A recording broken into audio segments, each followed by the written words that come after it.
আমাদের রেশনের টাকা সর্বনিম্ন ৩,০০০ টাকা করতে হবে।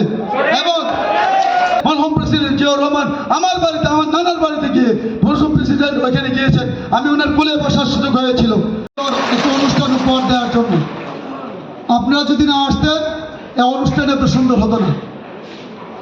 পূর্বে বক্তারা আমাদের যে সমস্ত দাবি দাওয়া করেছেন, ওই দাবি দাওয়াগুলো আমরা আমাদের প্রধান আলোচক, আমাদের সংগঠনের উপদেষ্টা colonel Zaglul Hasan, air commodore Qasimi sir, এখানে যারা আছেন আরও অফিসার আছেন, মেজর আদনান স্যার, এদের মাধ্যমে আমরা আজকে এখানে নাজিমুদ্দিন আলম প্রধানমন্ত্রীর একদম কাছের মানুষ, আমাদের জগলুল স্যার প্রধানমন্ত্রীর আরও কিছু কাছের মানুষকে আমাদের এই সংগঠন সম্পর্কে গত এক সপ্তাহ আমাকে সাথে নিয়ে সব জায়গাতে গিয়েছে, সব জায়গাতে ব্রিফিং করেছে।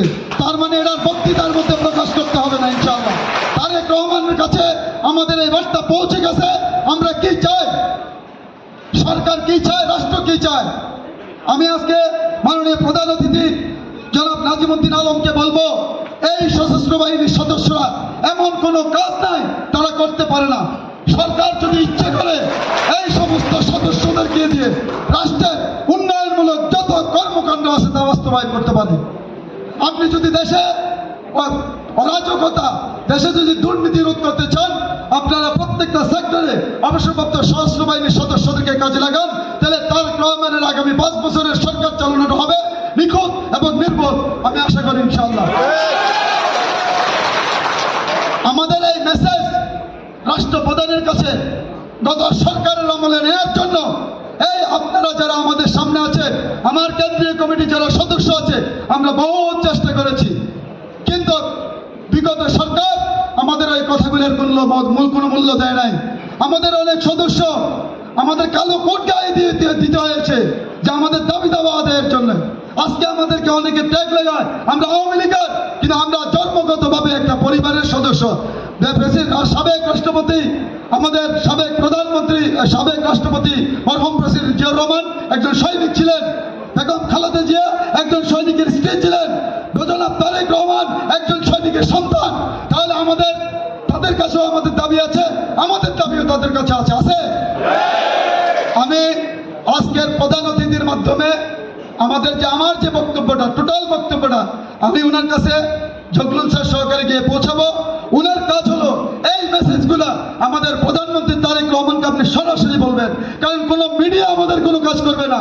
আমাদের মিডিয়াগুলো হলো, মিডিয়া বলতে তারেক রহমান এবং আমরা, আমাদের মধ্যে যে চারটি সার্কেলটা আছে ওই সার্কেলটা হলো গেপ।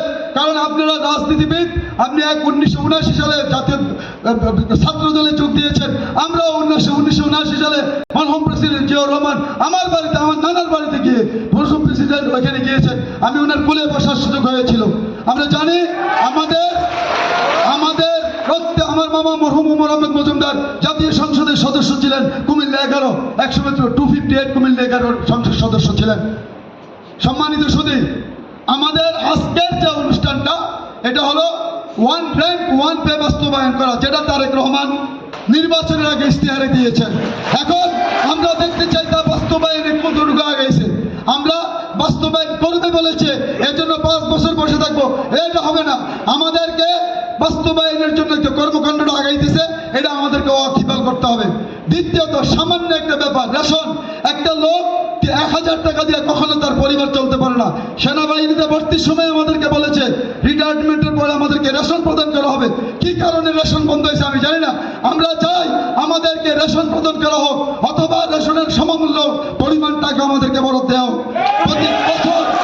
প্রতি বছর তা 10% করে বৃদ্ধি করলে, আজকে যে সময় আমাদের রেশন বন্ধ হয়েছে, আজকে আমরা রেশন পাইতাম 3000 টাকা করে, কিন্তু আমরা পাচ্ছি 1000 টাকা। আপনার মাধ্যমে আমরা এই মেসেজটা দিতে চাই, আমাদের রেশনের টাকা সর্বনিম্ন 3000 টাকা করতে হবে। এবং বাংলাদেশে আপনারা জানেন 1973 সালের বাজেট ছিল 99,000 কোটি টাকা। 1973 সালের বাংলাদেশের বাজেট ছিল 99,000 কোটি টাকা। বর্তমান বিগত 2024 সালের বাজেট ছিল 7.5 লক্ষ কোটি টাকা। তাহলে এদেশে অর্থনৈতিক মান বৃদ্ধি হয়েছে, কিন্তু আমাদের মতো অবসরপ্রাপ্ত সশস্ত্র বাহিনীর সদস্যদের জীবন মান বৃদ্ধি হয় নাই।